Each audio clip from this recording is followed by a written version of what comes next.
Hi Thrivers, I hope you've had a beautiful and wonderful new year and you're fully recovered from all the food and alcohol and festivities, because today we're going to talk about new beginnings 2021, but we're going to talk about how narcissistic relationships end so that we can get into these new beginnings.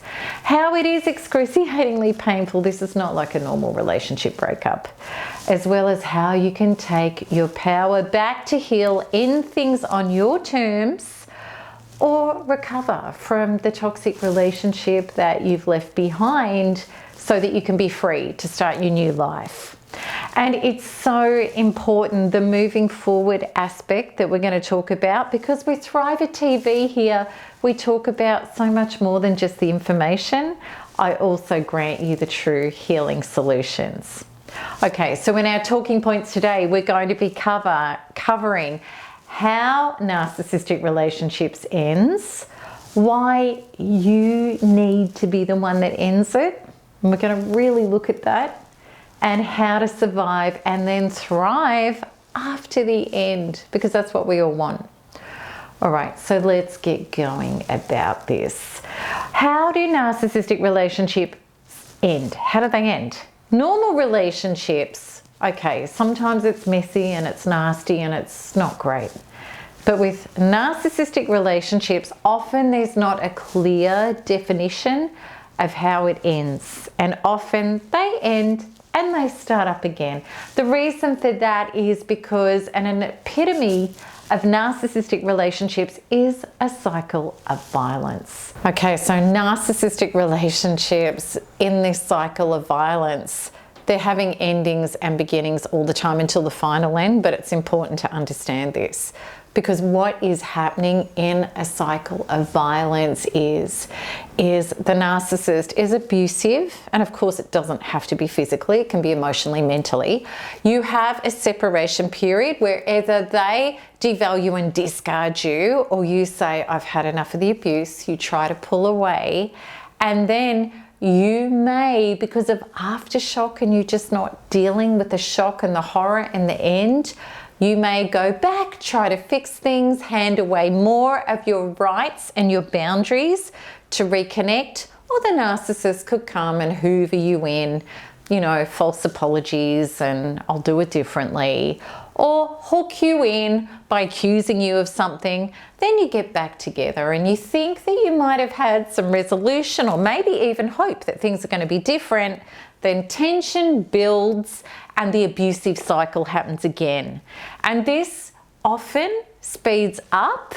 They happen more regularly, these cycles, and the abuse, the horrible incident, gets even more and more traumatic.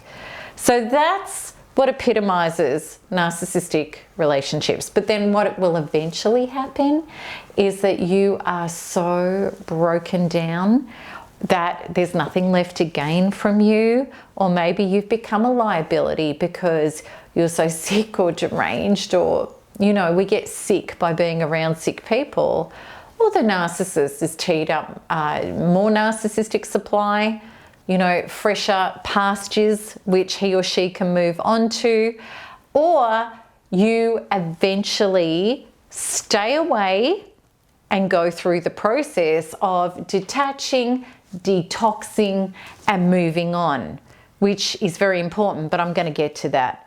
Before I get to that, let's just continue on about, you know, how it ends and why it ends. Narcissists all have a kamikaze switch, and a lot of people don't know this about narcissists. Subconsciously, they end the relationship anyway.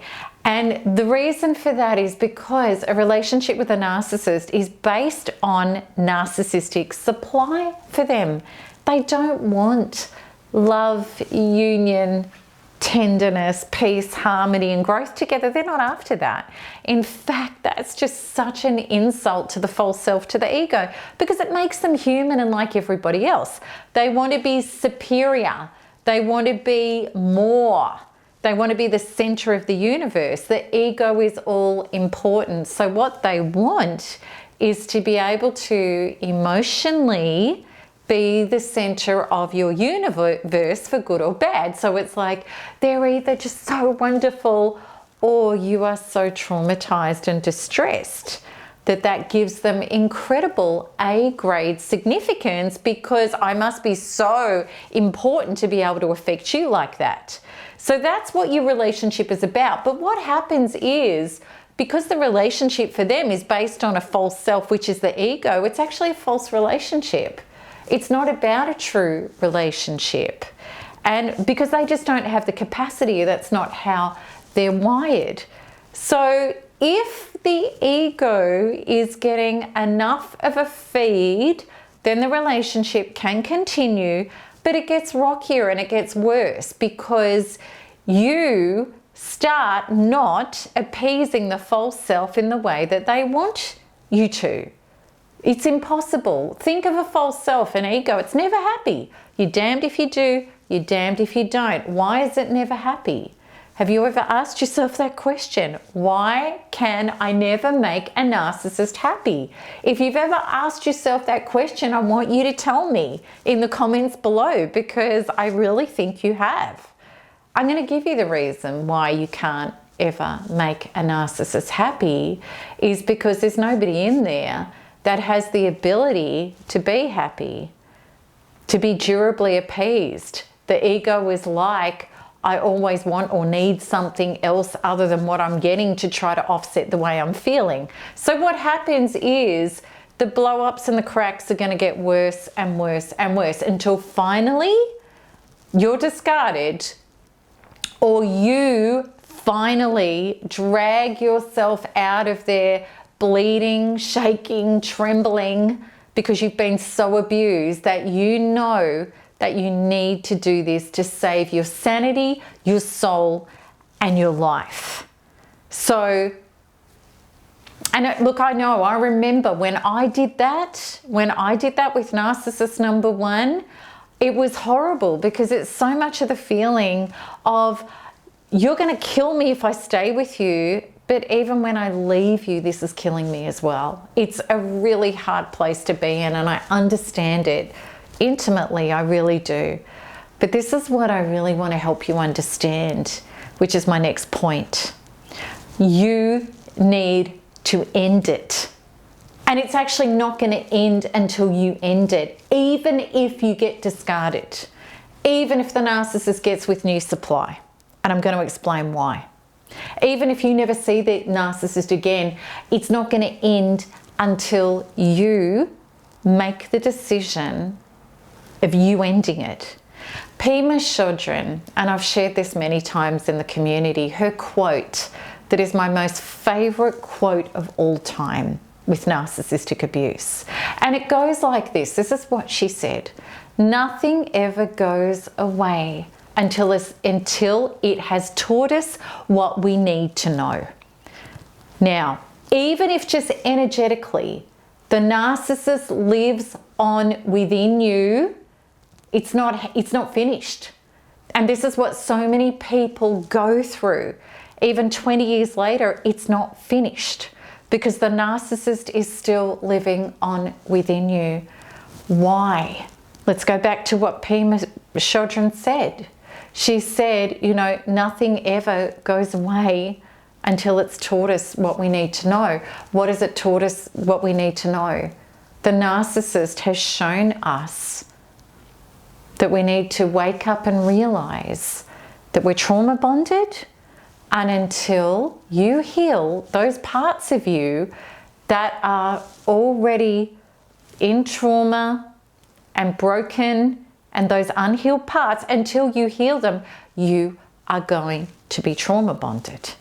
And this is why it's when you decide that this is finished, I'm going to stop researching everything about narcissists. I'm going to learn and watch every video about every single one of them. And what I'm going to do is get hugely interested into the discovery and the healing of those parts of myself. That's what it means to decide to end this. Heal those parts of you that are still hooked in. Now, apart from that, yes, the narcissist may hoover. They may hoover you. And so many people have said over the years, they won't let me end it. They keep coming back. But when you know that this is about your evolution into a narcissist-free life, ending it also means strict no contact, where you block the contact, you delete if something gets through. And if you have to have contact with children, well, then you set up third-party intermediaries, and maybe even something like our family wizard, and you put very strict boundaries in place. Okay. And if you leave yourself open and susceptible, which is really normal, so many people break no contact when it ends, and this is why we keep going through these cycles. I broke no contact dozens of times until I really got it through my head about no contact and turning inwards to heal those parts of myself that felt like they needed accountability and resolution and closure, and him to love me and him to realize what he'd done to me, and that I couldn't live without him. Those were all those unhealed parts that kept me going back. So this is what I want you to understand. If a narcissist is hoovering you, let's bring it back to them wanting narcissistic supply, which is a claimed significance. They're not coming back in because they love you, or they're sorry, or they want a real relationship with you based on integrity and kindness and care. They're not interested in that. They're interested in coming back into your life to get an emotional hit about how much they've affected you for good, bad, or otherwise, and then to go away again. Once you've been discarded or you've walked away, a narcissist will get back with you to use you up, discard you again, or to punish you for leaving them in the first place. It gets worse. Second, third, fourth, fifth, 10th time round, it gets worse and worse and worse. Okay, now when you leave, this is what you need to understand. You're going to go through aftershock. This is a precarious time. So when you leave, you're going to go through a time where it gets worse for you emotionally before it gets better. And that brings me through to the final point, is how to survive this and then thrive after the end. So with the aftershock, it's hard. Aftershock, what happens with that is when you've left and you're out of the fight and the crossfire, your being has time now, as it's stationary, to feel fully what happened in the last hour, the last day, the last week, the last month. And it's like a freight train that now you've stopped, everything catches up and it hits really hard. And people around you will be freaked out because they're like, well, you're away now, you should be getting better. You don't. You get worse. You're going to go through a really tough time. Also too, you've got peptide addiction, which means your hypothalamus has been creating the peptides, the cocktails that are a literal chemical that's gone through your blood system. Your cells have been absorbing it, and those big hits of those chemicals are highly addictive. Every time your cells have been splitting, they've been doubling the receptors to get exactly that same peptide that your body is used to dispensing and absorbing. So peptides are things like, think strong emotional reaction. Things like betrayal, devastation, victimization, despair, hurt. They're big peptide cocktails. And the more you get them, the more your body's got hooked on them. And then what happens is the narcissist is away from you, you get the separation, and the cells of your body are saying, where's my drug? Where's that hit of devastation? And you will literally, people who are hardened, hard drug addicts have told me getting off a narcissist is 10 times harder than getting off heroin. And if any of you have been through this and you know what I'm talking about as addicts, please share in the comments below, because this is so true. So you're in for a tough time, and it's better to know that, because aftershock shocks a lot of people, and it's a precarious time where you will often go back And your brain will give you every excuse to pick up the phone, send a text. If they get a message through to you, you let them see you. It's to do with it feels like love. It feels like I can't live without this person. It feels like I'm going mental. But it's actually a physiological chemical addiction in your body. So now on top of all of that, there's all the shenanigans of a narcissist. Because if there's any narcissistic supply to be had, they will mess with you. And what a narcissist will do is deliver the very thing that horrifies you. So let's say if abandonment horrifies you, they won't make contact. And it's so intuitive. They're psychic vampires. They've worked it out anyway. They know the weak spot. They know where to slam their weapon into, and they go for it really hard. So people say to me all the time, what is a narcissist likely to do? And I say to them, what is the thing that would hurt you the most? Would it be threatening your property? Would it be threatening you to take the kids off you? Would it be completely ignoring you? Is your susceptibility because you've got a lovely heart? Do they know that you're susceptible if they come around with 24 roses and cry and say sorry? It'll be your gap that they'll go for. So this is the thing.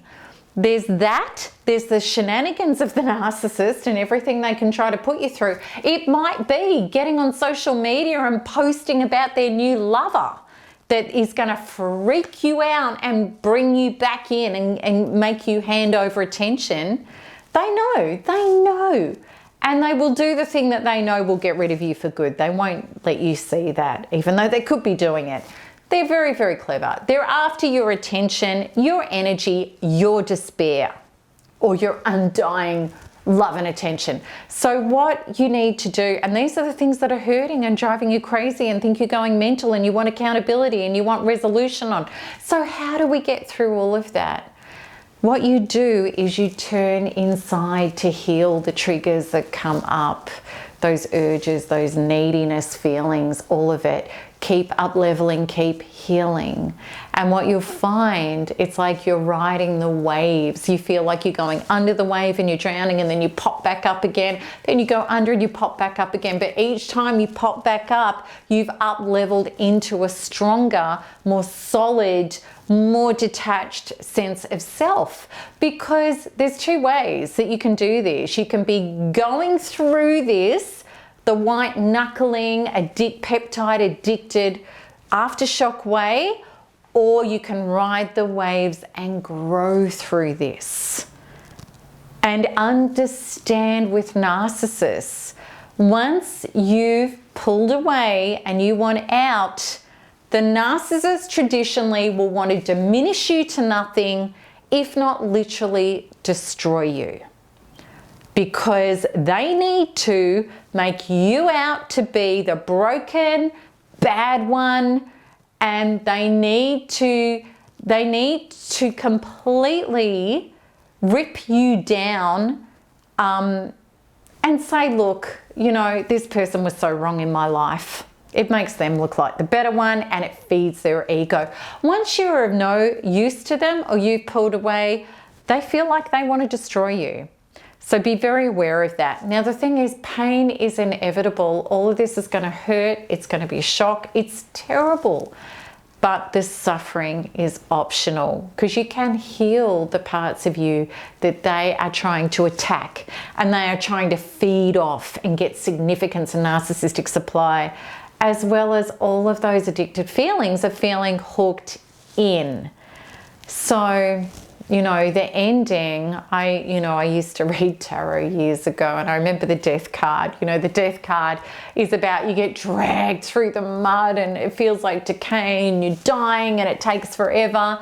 So you have a choice. The end can be the death card, where it's just horrible. It's horrible and it drags on and it takes long.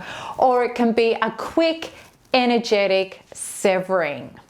So that's the Tower card. Yes, my world has smashed apart, but it's quick. I'm enlightened, and from the rubble, I'm going to build something so much better, and it can be fast. And when you get that quick energetic severing because you're really dedicated to it, you will find the narcissist lets go. The biggest insult to a narcissist is you healing, you empowering, you no longer handing over narcissistic supply, you no longer being scared, heartbroken, them becoming null and void, and you just generating your powerful forward movement. I promise you, they fall to bits. They will even capitulate. They will even hand you over decent settlement and custody. They have to get out of the game when you take your power back. It's way too insulting, and they give up. Promise you, we see it all the time. So there's the choice. In the breakup, you're either going to dissolve into the victimization and the death card and the struggle, or you're going to evolve. So this is the turning point, the breakdown, breakthrough, disintegrating or integrating. And it's not about time. You know, people will say it's going to take you at least 5 years. That's rubbish. This is not about time. This is about up-leveling those inner wounds and graduating beyond abuse patterns and doing the inner work. I've seen people pop out the other side literally in weeks. And contemporarily, that's unheard of.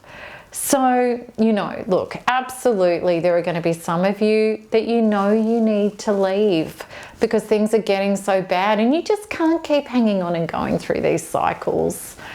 And also, you know, maybe you're going to get discarded, and maybe you've been separated for a period of time and you feel like you're going to die. I want to normalize that for you because it's true.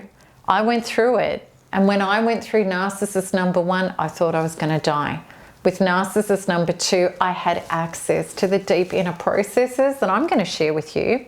And within 3 days, I still had a lot to heal, but I was out of that panic and that feeling like I'm going to die and the deep despair and depression and anxiety. I was up and out of that. So there's 2 ways that I can help you achieve that. And the first one is my free 16-day course, which can give you all sorts of awareness, unravelings, and a lot of sanity and clarity about all of this. And if you're ready to just dive in because you've had enough, you know you need to get out, and you're ready to get the trauma out and get your soul, life, and your sanity back, then I can't recommend NARP enough, because the healing's in it, the quantum freedom healing, up-levelings that you go through with NARP by following the easy steps. That's how myself and so many others shifted out of the agony and the fear very quickly into the power, clarity, and courage to keep walking forward and create our true life. It's the most powerful way I know how to do that. All right, so I hope that this has helped support you and grant you the courage and the strength to create your best life ever in 2021. We've all been through so much, so I really hope that this helps. And also too, as NARP members, you've got so much extra support from this community so that all of us can help you get there. All right, I'm looking forward to your comments and your questions below. Please remember also too to share this video with people who are going through the struggle and the trauma of ending with a narcissist. Okay, and until next time, keep smiling, keep healing, and keep thriving, because there's nothing else to do. Lots of love. Bye-bye.